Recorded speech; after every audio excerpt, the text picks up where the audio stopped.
All right. Hey, everybody. Good morning. John here. I live in the northwest suburbs of Chicago, and I'm testing the latest version of full self-driving beta, version 11.4.8.1. Welcome if you're new. Thanks for joining. I have a new option here. It's a little bit hard with the visualization since I just have my GoPro running here right now, but I do have a new option in the autopilot menu. I will capture this in a future video, but it does look like if I tap on it here, I can now enable the single pull. So that's new. I've never tested it out before. We'll go ahead and select it. And I thought there'd be a message about how it operated, but I guess not. I saw some screenshots of that earlier online. I don't see anything where it mentions about the single pull versus double pull. Let me select double pull. Nope, it doesn't give you any information about that. So when you select single pull, it just allows you to turn it on directly by pulling the stalk down once. So let me try that right now. I'm gonna put it in, I'm in park right now, so I just pushed on the brake and should be able to put it into drive and just single tap down and it should take off. So I've got myself dialed in. We're gonna be doing a relatively challenging left turn. However, it's 5:18 a.m. This update came in sometime before 4 a.m. I got up super early today.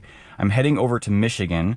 So I'm going to be taking it through this residential area and then onto the highway. So we're going to see how well it can take us onto the highway.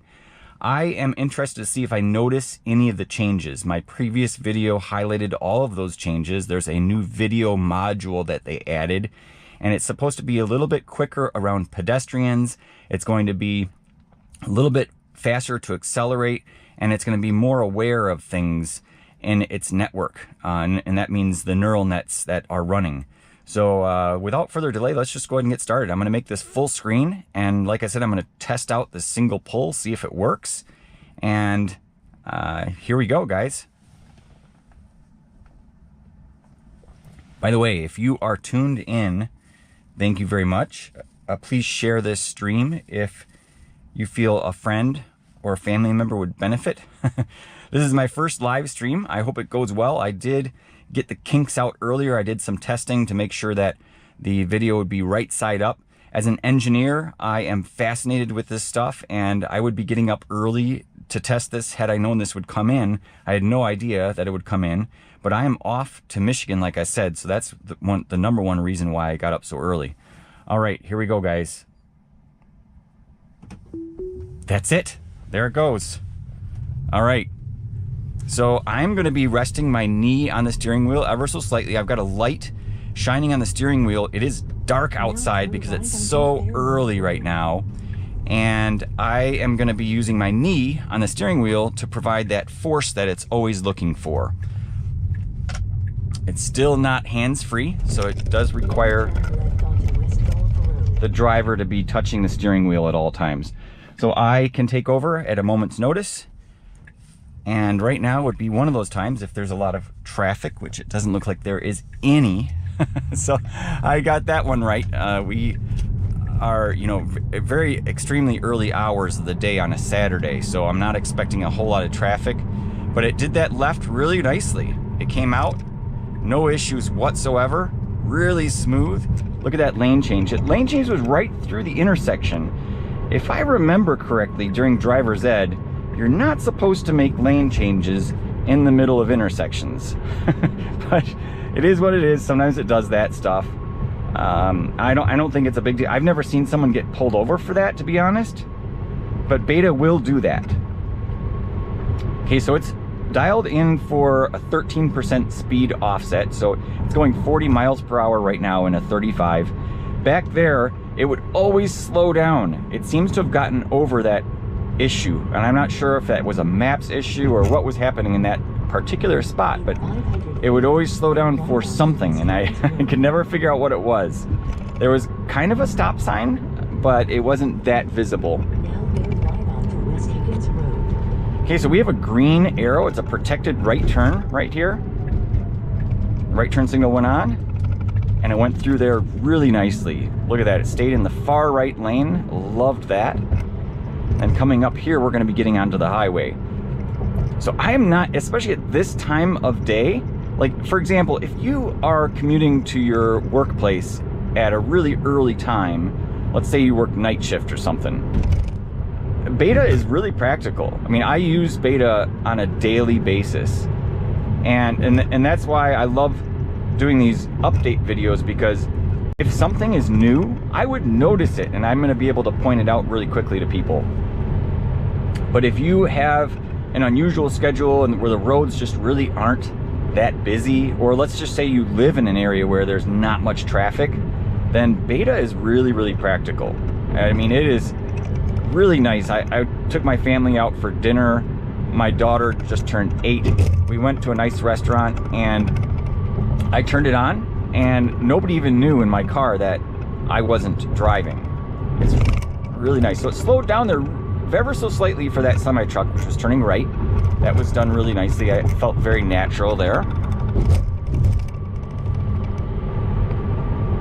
And going straight here. So like I said, no traffic. It's hard to find a really busy place to test this at this time of day on a Saturday, but we'll get a short glimpse of what's going on. Now, my cellular connection, I'm streaming this from my hotspot. Oh, it's saying, please pay attention to the road. I'm looking at my phone, I'm doing a bunch of stuff. Hopefully the cellular connection is strong enough. That is one thing that I am always worried about when I do these live streams, but it should be pretty decent. Oh, there's my second warning. Please pay attention to the road. It does not like my GoPro, so I'm gonna kind of scoot my up a little bit, change a little. Not like the GoPro sitting there. My eyes are peeled on the road. That's the second message I've gotten in a very short period of time, and that usually is a very bad thing. You need to be high alert when you see something like that happen. So now, if I get a third one, it's highly possible that I won't be able to use Beta anymore. So not good. So the best way to avoid that, I found, is to really proactively put your knee or your hands on the steering wheel. Really, I should be doing this the whole time, but like I said, because there's not much traffic and because it's easy going, okay, active steering, likely all the camera above the view, most of this or the, you know, that is just looking at your eyes, that's looking at the position of your head, because you could be wearing sunglasses and tilting your head the other way and it will know that.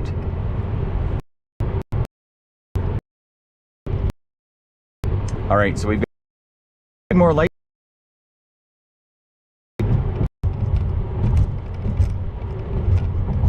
All right, slowing down really nicely for this light. Loving this. Yep, feels really smooth.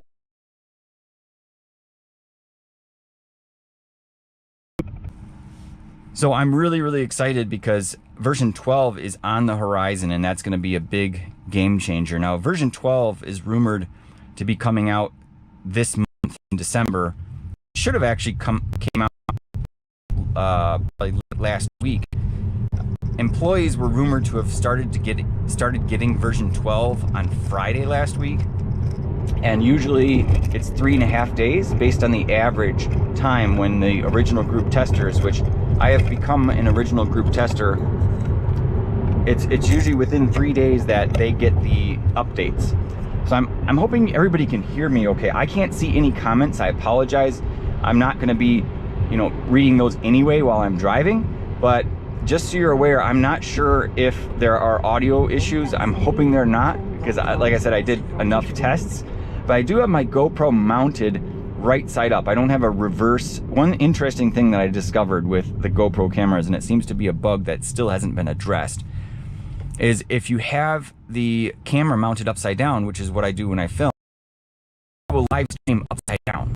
And I remember Omar, he discovered that on one of his early live streams. Let me just pause for a second. Here we are. There's 2 right turn lanes to get onto the highway. We are in the far left turn lane.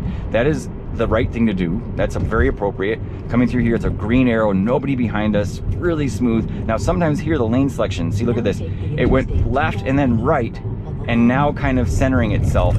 So it's like 2 lanes into 1. and it's always a little bit iffy on that turn, especially if there's other traffic. That's where it gets a little bit uncomfortable sometimes, but that wasn't done bad. It didn't feel jerky or anything. It's just a little bit unnatural. Okay, so speeding up here, it's a 60 mile per hour. You can see the sign on the far right here. It's 60 miles per hour. It's streaming at 720p right now. There we go. It just saw 55, and hopefully it'll see the 60. Okay, it did not register the 60 mile per hour sign for some reason. Well, there it is. Okay, now it just registered, and now we're bumping up to 68, changing lanes to stay out of rightmost lane. So that seems to have happened a little bit more proactively than it had in the past, although I can't jump to that conclusion just yet. But we are out of the exit lane because coming up in about a mile, that far right lane gets off at Beesterfield Road. So we need to really, if I was driving manually, and of course I can do this right now, I can force it to get over if I push on the left stalk to turn on my left turn signal. I can tell the car to get over these different lanes. Oh, there went the windshield wipers. And interesting that the wipers went off because there's no rain. So it appears that version 11.4.8.1 still has these phantom wipers. I know a lot of people complain about that. I don't have that issue too much, but every so often, especially when I'm going underneath lighting like this at night, they will go off. So that's a little bit unfortunate to see that bug still exists. And I don't know necessarily that I'd call it a bug. When you think about it with the vision system, I mean, that's how they're detecting the rain in the first place, right?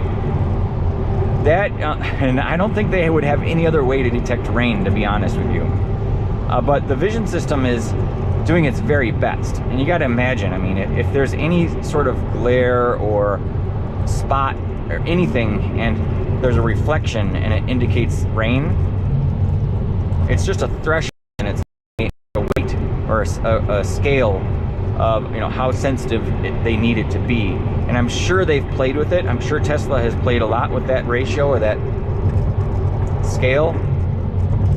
And it just needs to be, I don't know. For some people it's worse than others. But here it got into the middle lane here all on its own, and we have almost 2 miles before we're getting off onto 290 East, heading toward Michigan. So again, for anybody that's new that's joined, I'm heading from the Chicago area over to Michigan. I got up early for that. This update arrived around 2 a.m., I want to say, and because there's not a lot of traffic, this is not a representation of what Beta can or can't do, what this latest version can or can't do, but it still will show you kind of the operation today. And I started out in the residential area, and now I'm on the highway, and I've got a good 2.5 hours of driving ahead of me. So I'm going to stop this stream in about 10 minutes from now or 15 minutes from now. But to be honest with you, I'm not expecting a whole lot of activity like, oh, look at it did that new, or oh, that's awesome. Did you see that? I'm not expecting much of that at all, just because of the time of day. But it is kind of cool that it's dark outside. The last time I got up at 5 a.m., or actually I got up at 4, was, gosh, quite a while ago. I usually don't get up this early, especially on a Saturday. So it got over automatically here to catch this exit. Highway driving is super smooth. So this even is a great aspect when you're using autopilot. Autopilot, however, it will not get into the exit lanes. So you do need to have navigate on autopilot to be able to do that. Or full self-driving, obviously. And it's nice because then you don't need to think about your exits. It just does it all for you. And that was one of the biggest selling points to me early on with the full self-driving. I said to myself, I gotta have that. I really want to see how that works. And I tested one in, I want to say it was 2015. For the first time I tested a Model S.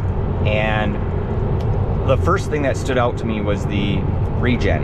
And I thought to myself, I don't know if I can get used to this. Like, I didn't like it. And someone commented on one of my channels, it was either YouTube or on X, saying that they really didn't think they could get used to the regen. and they were kind of upset about it. They're like, well, EVs suck because the regen is so hard to get used to.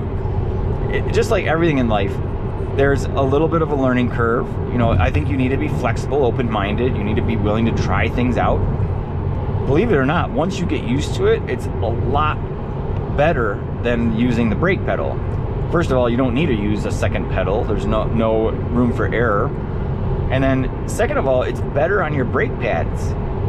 And it also increases your range. It sends energy back into the battery. So there's so many benefits of having single pedal driving. And I very rarely use the brake pedal, especially when I'm using full self-driving, obviously, because there's no need to touch the pedals at all. But when I test drove the Model S, I really wanted to try autopilot. That was one of my #1 things to test out. So the minute I got on the highway, it was back-to-back bumper to bumper driving, and the guy in the passenger seat, the test driver guy, he said yeah, just turn it on, just double tap down, and it was the same thing on a Model S. So I did, and I think it was, I'm trying to remember now, it was so long ago, but I turned it on, and it was like intelligent control. I was like, okay, this is but it was still impressive enough because it was just more advanced than anything else I had tested. And for sure today, full self-driving is more advanced than anybody else's system when it comes to a general consumer vehicle. And this is something anybody can get. The only issue is it costs a lot of money.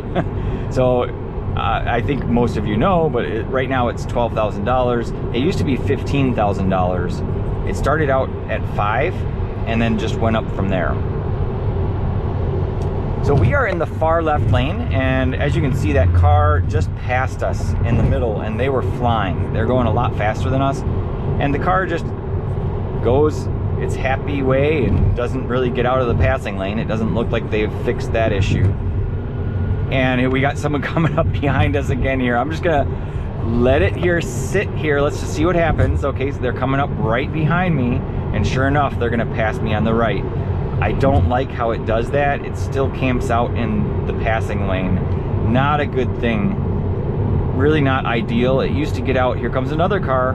Let's see how many cars pass me before it gets out. Now, I'm not the type of driver that just sits in the passing lane like a jerk and stays here. I mean, I think it's really people like that annoy me, especially in heavier traffic. Like when it's light traffic like this, it's not a huge deal, but still, it's like, come on, like, why are you in the far left lane if you're not driving faster than other people? It just, there's no reason, and I don't think it's lawful to do that anyway. So as you can see, it's just gonna sit here. So there's two things I can do. One is I can force it out of the turning lane. Here comes another car to pass me. I can force it out of the turning lane manually by turning the turn signal on, right? Or the second thing I could do, which I'm going to test right now, is push on the right scroll wheel, and you can see if I push it to the left or to the right, you have these different settings. It's hard to see on the screen, but there's average, chill, and assertive. So the far right one was assertive, which is what we were in. And then you have better luck with average or chill for it to get out of the passing lane.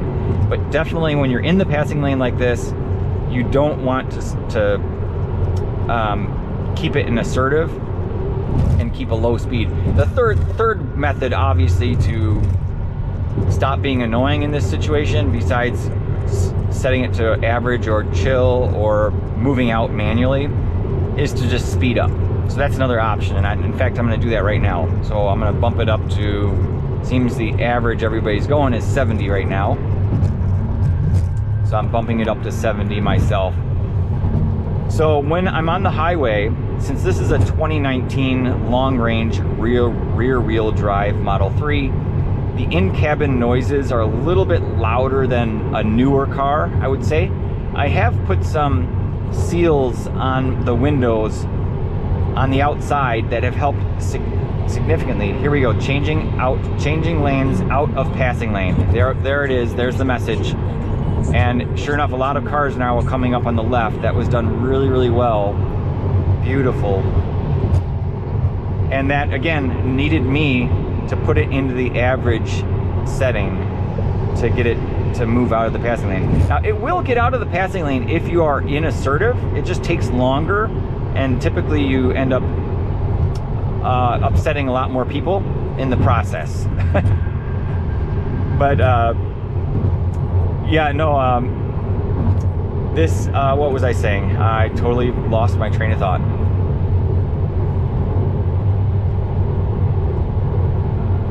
Driving without any hands or any feet, and again, I'm using my knee on the steering wheel every so often. You just can't see, but I'm pushing on the steering wheel to avoid the nag.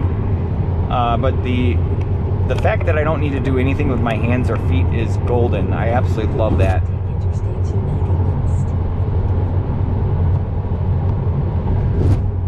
Okay, so it automatically stayed in this lane. This was a juncture here. You know, we could have gotten off at that exit, but the car knew to stay in this lane, and it's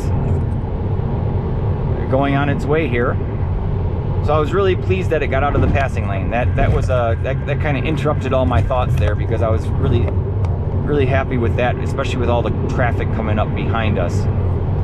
Oh, I remember what I was saying now about the cabin noise. So on these older cars, like if you're looking to buy a used Model 3, for example, and you get a 2018 or a 2019, be prepared for a little bit louder cabin noise. And the reason is just because the seals have been upgraded.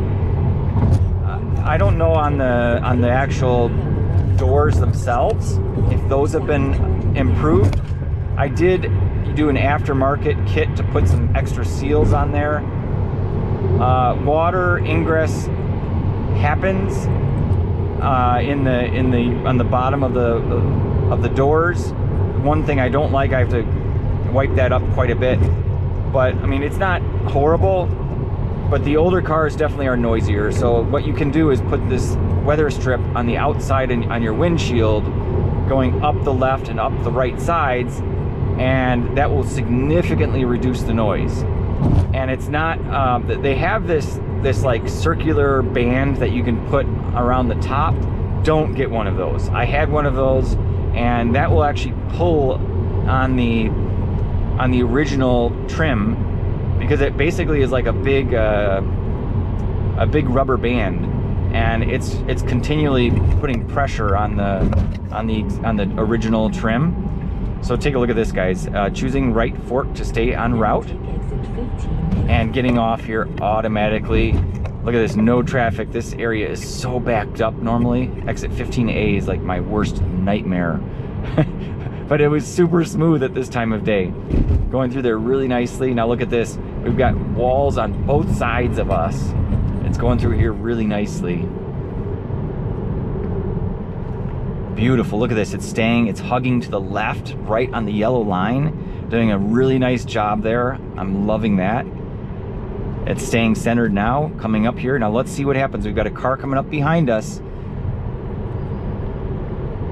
Okay, this truck is getting over. Let's see what the car does here. Okay, we should also be getting over, because this becomes an exit lane. Okay, there we go, changing lanes to follow route. Okay, and there is a car behind us, but they're a little bit further back. Not bad at all. There we go, 70 miles per hour max speed. It identified that right now. Actually, it kept that setting from before.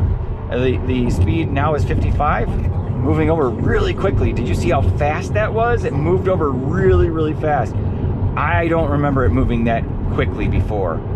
And with Navigate on Autopilot, it never would have done that. Version 11 really changed that with the single stack, where now the lane changes on the highways are immediate. They happen so quickly. I love that. So there it sped up, but it lost the previous 70 mile per hour. So it saw another speed limit sign and registered that and brought it back to that 13% speed offset. So now if I want to go back to 70 miles per hour, I have to do the scroll wheel and bump it up again. So let's go ahead and do that.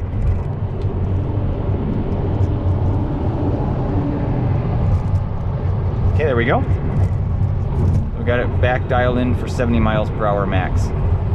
All right, great. So this is going to be smooth sailing from here. I mean, it says 0.1 miles, and then we stay on 294 south. And 294 south, I've got, like I said, about two and a half hours of driving. There's no way I can stream that long. My battery will die long before. But for anybody who just joined, just a quick reminder, you're not going to see a ton of new things with this just because it's so early in the day. There's not a ton of traffic. And now that I'm on the highway, it's relatively straightforward driving anyway. So it's not going to be a hugely eventful drive. I will be posting my second impressions video coming up soon, very soon, with a little bit more tricky driving, and that will be during the daytime. So you'll be able to see a little bit better, and you'll get that high definition HDMI output. I do have a screen, a special screen. This is a modified screen right here, and it has an HDMI output, so I can capture that feedback and then add that to my videos. Here it's slowed down automatically to 45 miles per hour. That it should never ever do that. So I'm bumping it back up to 70.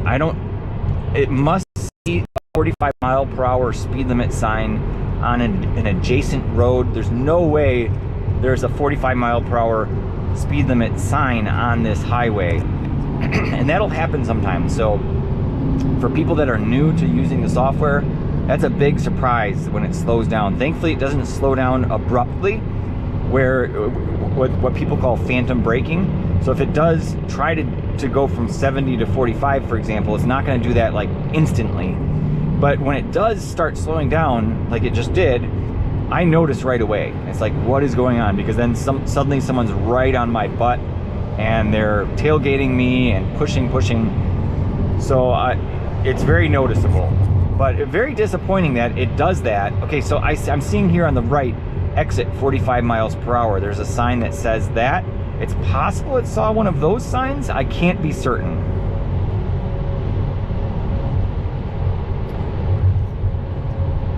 But yeah, when it decreases the speed like that on the highway, hugely disappointing. I really hope Tesla can solve that. There's no reason for it to be registering a slower speed like that on a highway, especially when everybody's going so fast. So I'm holding my GoPro with my left hand ever so slightly because there's a little cover that's hanging and it's vibrating, and I'm trying to make this a better experience for everybody because it's probably loud because I'm using the GoPro microphone. But thankfully this road is really smooth right now, so it's not vibrating.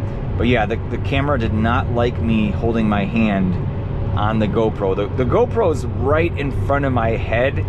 That's what gives you this really nice view, and I absolutely love it when I see others do this view. But it doesn't reduce my visibility and make it a little bit awkward as the driver. I have to sit up a little bit more and just kind of be more aware and alert when I'm driving with the GoPro mounted like this. Hopefully it's not making a loud noise with the cover. I'm gonna have to get some tape at some point to fix that, because now my hand is it's not gonna let me put my hand up there.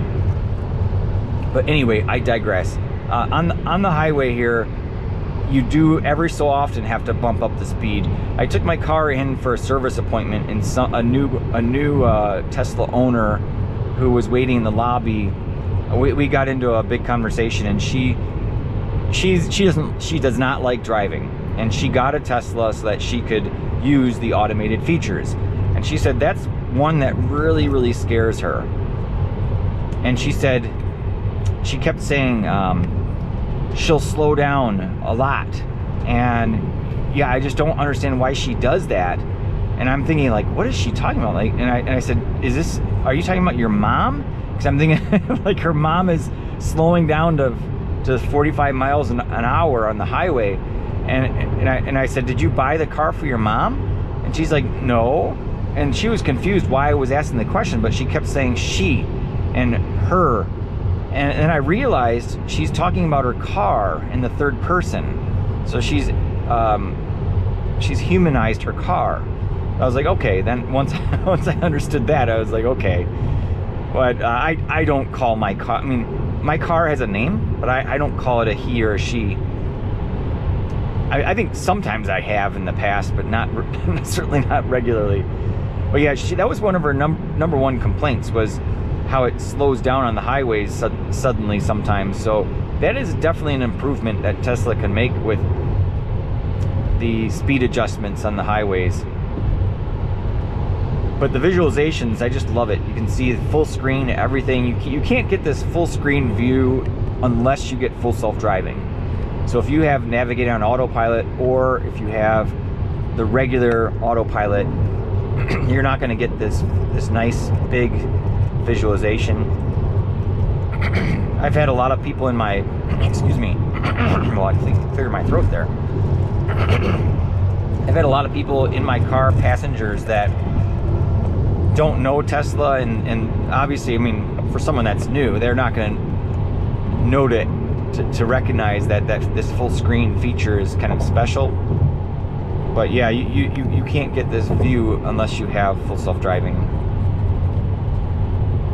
So it's still seeing a 45 mile per hour speed limit, and you can see, maybe you can't because it's hard to see my screen without the HDMI, but it's registering as 70 miles per hour max. So it's remembered my previous offset that I manually implemented, but it's blue, and now it just changed to 51. So there again, it's slowing down. I'm gonna bump it back up. But the reason why 70 max turned blue was because it's trying to adjust itself to traffic. And that was a new feature that was added with one of the later revisions of version 11. I think it may have been released actually early with the early releases of version 11. But it will try to maintain speed with the traffic around you on the highways only. And it's kind of nice, but it doesn't work great every single time. A lot of the time what'll happen is you'll be driving and it'll slow down and people are still driving faster than you. Or you know that you can drive faster and just everybody's driving slow for some reason around you because you're in a slow patch. And it's like, oh, come on, like, are you serious? Like, sometimes it just doesn't make sense to follow what it's trying to do. So often I ignore that and just override it. And that was a perfect case right there. Well, it was actually blue while it said 70. And that's the first time I've seen that. And that's, again, an indication that it's trying to follow speed around you. But yeah, more often than not, when it tries to follow the speed of vehicles around you, it's actually slowing down. And in most cases, I'm trying to speed up. So that's why I don't like that setting. And there's no way to turn it off, which is a shame.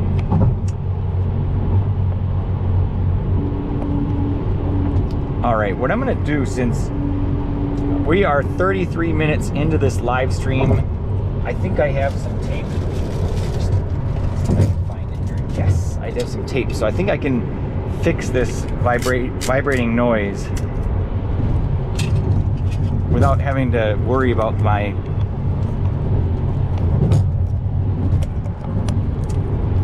so this is now really distracted driving. Don't do this at home. Okay, there we go. So now the cover won't be rattling around, so hopefully that less noise for everybody. Sorry about that if the sound quality was bad. But yeah, I mean, we're now 33 minutes into this stream, and my cellular connection is going strong. I'm so happy I haven't gotten cut off.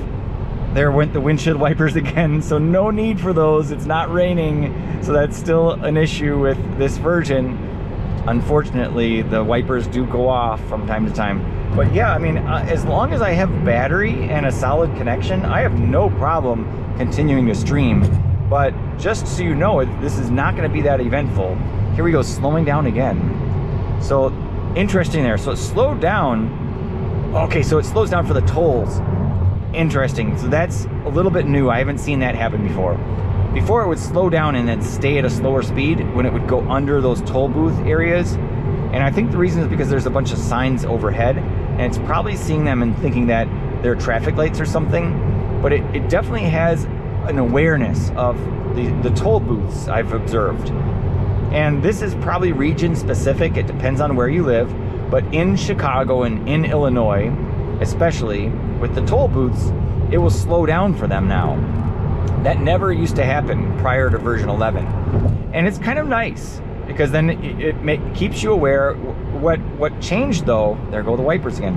What changed though compared to version 10, with version 10, right before you go underneath a toll booth area, the lines on the road will change from dotted lines to solid lines, or dashed lines like you can see right now on the road. All these lines are dashed.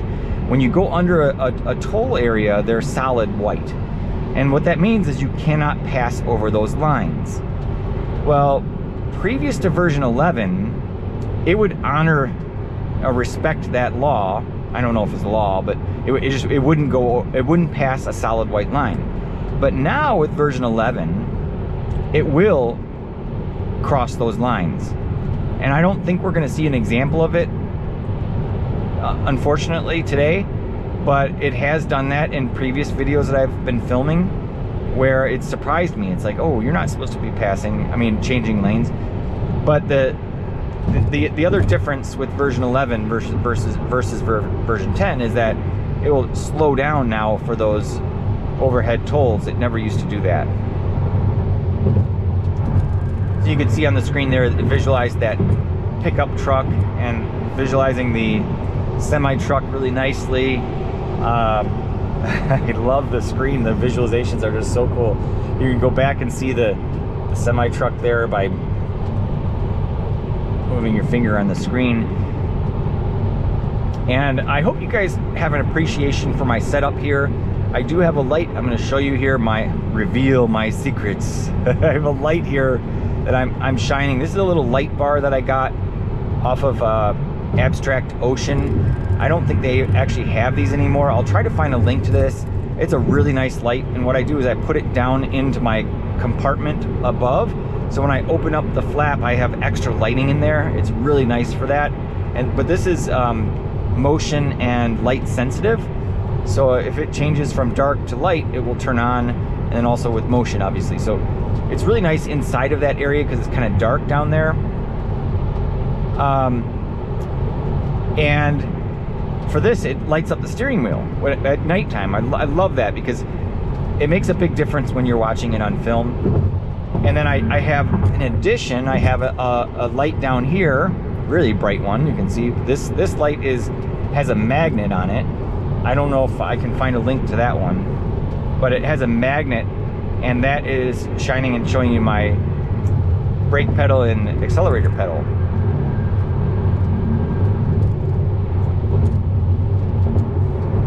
So, like I said, it's not going to be too eventful just because it's so early and we are driving on the highway, especially right now.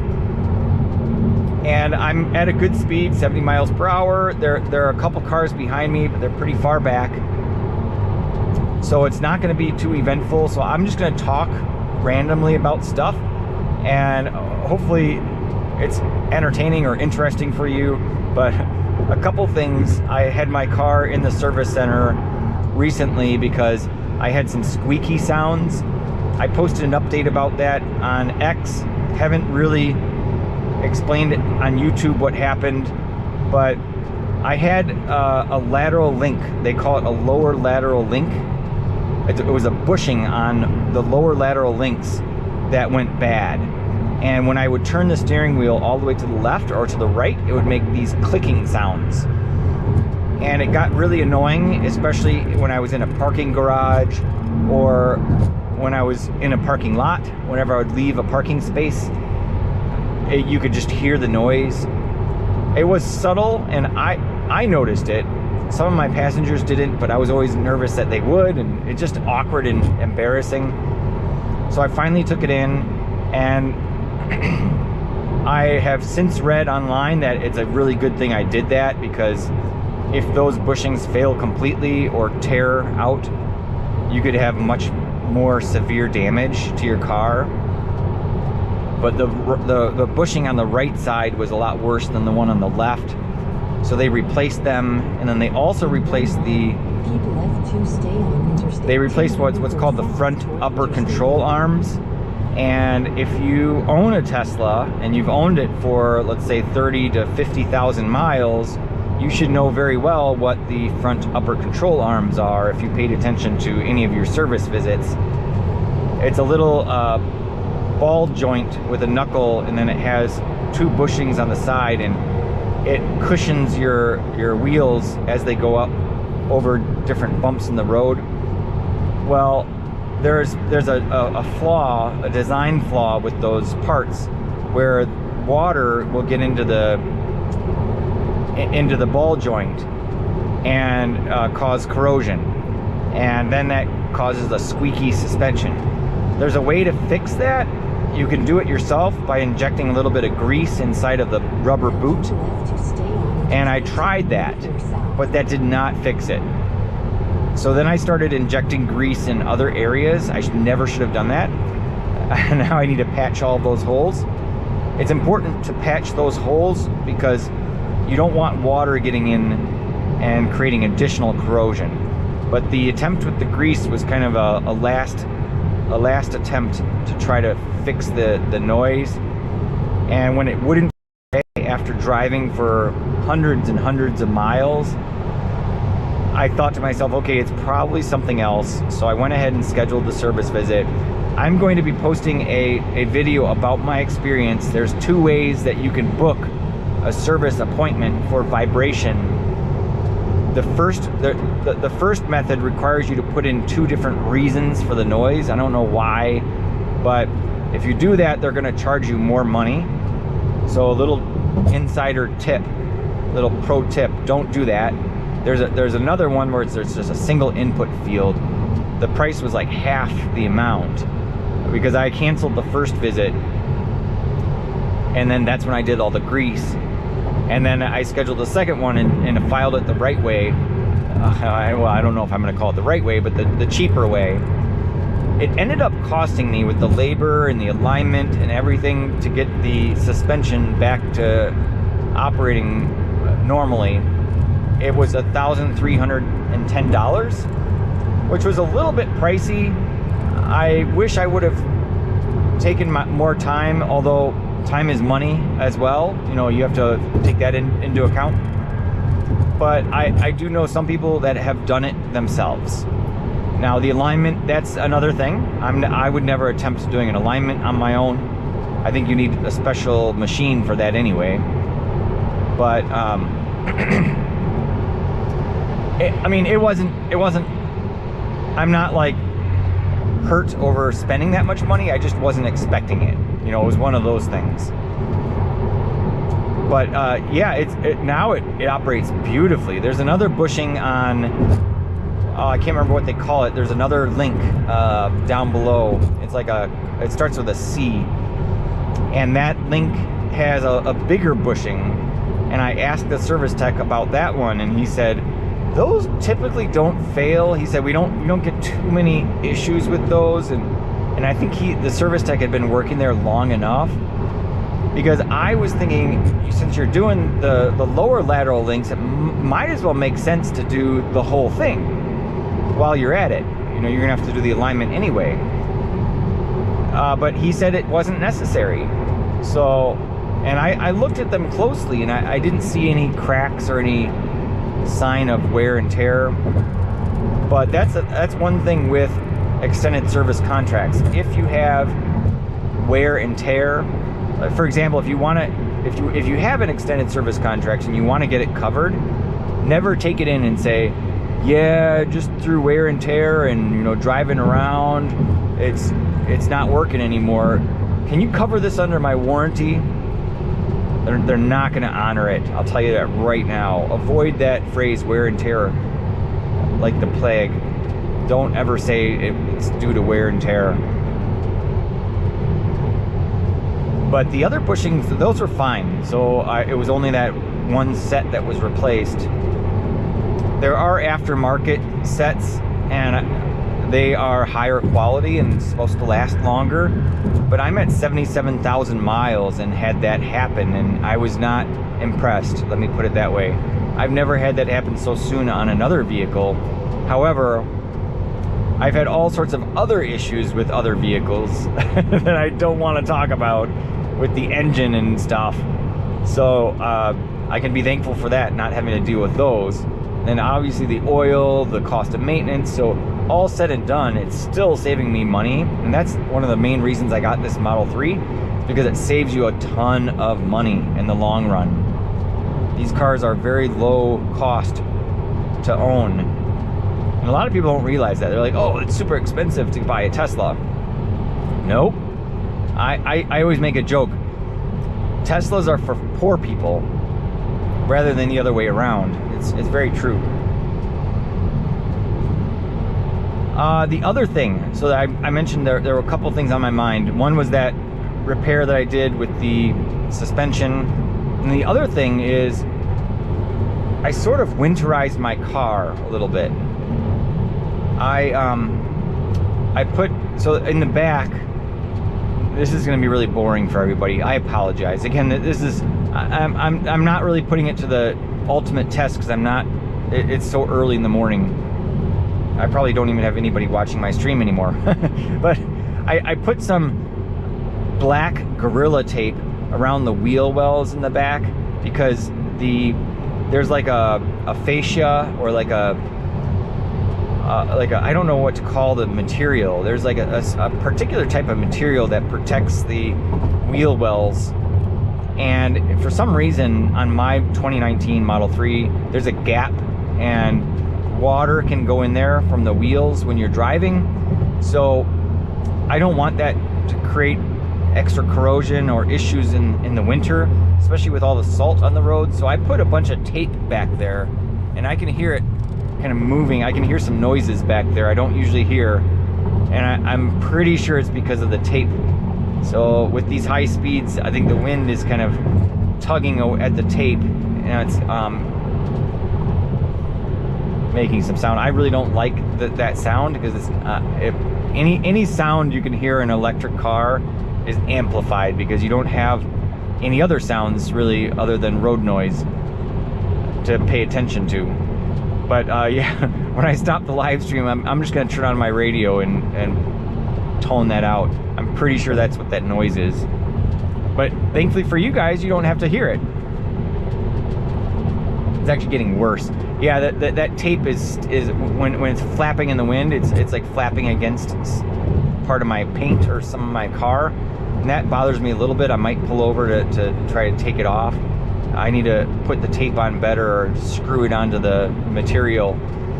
But yeah, unfortunately I have those gaps and I haven't come up with a good way of filling that gap, but it's right on the edge, right by the body of the car where that gap exists. And then there's a little ultrasonic sensor in there, and already it has some rust on it from last winter when I didn't cover those up, that area up. And what I don't like is that water gets in there and then it will come forward and that salt water will sit on a seam and eventually cause corrosion. Living in the Midwest is horrible with the roads and the salt. That does more damage than anything else.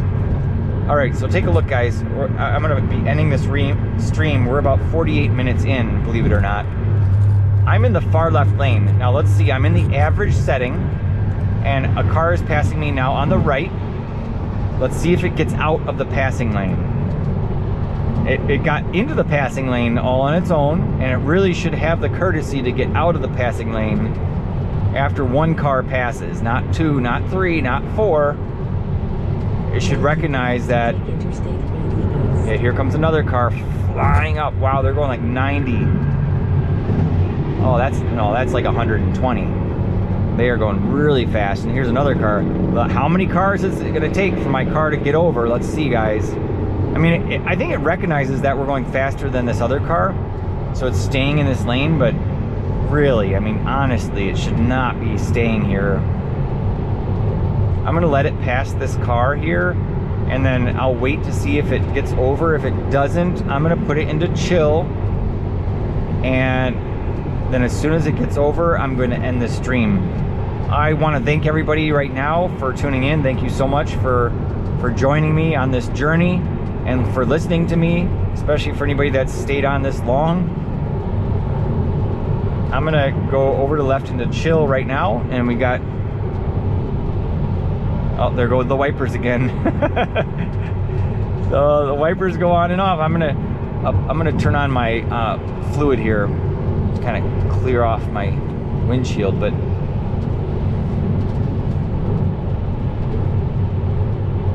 yep. So I'm in chill, and it's still just hanging out here in the left passing lane. Let's just wait for it here. Hopefully it gets out. Okay, there we go. Changing lanes out of passing lane. It took a car to pass me, and now we got another car coming up. Hey, come on. Come on, Beta. Now's your chance. Come on. Did you just forget? Beta needs to go. Oh, embarrassing. Now we got another car coming up. They're actually passing the semi on the far right. Yeah, not good that it's still not getting out of the passing lane. So that's one thing for sure I can say. And a lot of times when I get these new versions of Beta, I don't really do a lot of highway testing, but I can say I have that now out of the way. This is still an issue in the passing lane.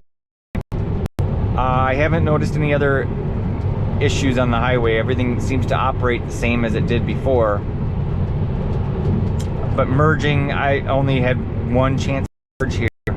Merging, I'm sure, is still the same. For anybody who doesn't know, the merging is awkward because it will go all the way to the end of the merge before getting in, and then if there's cars there, it will basically, the line will push your car into the other cars, and you can get in an accident pretty easily. So merging is definitely unsafe as it stands today. All right, so we are cruising along in the passing lane. Yes, this is awesome. We're just hanging out here. We're totally camping the passing lane, and I am in chill, and it's still not getting over. I don't like being critical, or I don't like being negative about Beta, but things like this just really drive you crazy. Obviously, you can't like really complain, because if you want to get over, you can get over. I mean, heaven forbid you use your hand and you put on the turn signal. Ooh, it's not a big deal. But it's just one of those things that Tesla should be aware of, and they should have implemented some sort of fix. Oh, changing out of passing lane as someone passes me. Okay, are you forgetting now again? Let's see what happens. Okay, come on. Okay, there we go. Another person passing. Come on, let's get it. Okay, changing lanes out of passing lane. Now execute this time. There we go. Okay. All right, now I can end the stream. It finally got out of the passing lane. I had to put it in chill to do that. It will do that in average, but it's hit or miss. In assertive, forget about it. I'm from Chicago. Forget about it. It will not get out of the passing lane if you're in assertive. Very extremely rare. I think maybe once it did for me. But yeah, I mean, I usually always keep it in assertive, and I'm not pushing it to the limit like I am right now when I'm driving and not filming. So I will always, use the turn signal proactively when I'm not filming. It's just when I'm filming like this that I like to see what happens. So with that, I think this gives everybody a good glimpse of how this operates, at least to start. And I hope you guys enjoyed. Let me know in the comments what type of videos you want to see with this latest version. I will do my very best. I might try to take it onto a college campus over the weekend to try to catch some pedestrians. Although in Kalamazoo with Western Michigan University, there's not traffic, unfortunately. Here we are entering Indiana. Nice. But I will do my very best to try to get some pedestrian interactions. But I'm very curious what you guys want to see. Let me know. I'll do my best to try to find scenarios to test for those situations. I always like to do unprotected lefts, and I try to find as much traffic as I possibly can in the city streets. So I'll try to do that as early as today, depending on my schedule. So I'm heading to Michigan to be with my parents. Anybody who's been following me knows that my father has been going through some health issues. He is still with us. I'm very thankful for that. It's both a blessing and a curse. He's hanging in there. He's doing just fine. Thankfully, he's not in any pain. For anybody that doesn't know, he had a series of strokes. He's 77. He's lived a great life, and he said that going into his heart surgery, if anything goes wrong, I've lived a good life. And you know, he was still with it after the heart surgery, and he was doing just great and just fine. But then his mental ability and physical ability had just gone downhill, and he ended up getting diagnosed with vascular dementia. So he is not in the hospital, but he's at a memory care facility. So whenever I go to Michigan, which is quite often these days, I am, on the weekends at least, I am helping my mom out and visiting him. But he doesn't have much time left, so I'm very fortunate and happy to be able to go over and see him on a regular basis here. It's only two and a half hours, so it's not that long of a drive to get over there. But that's what's going on here today. So I will do my best to do some more filming. Like I said, thanks so much everyone for tuning in. Hope you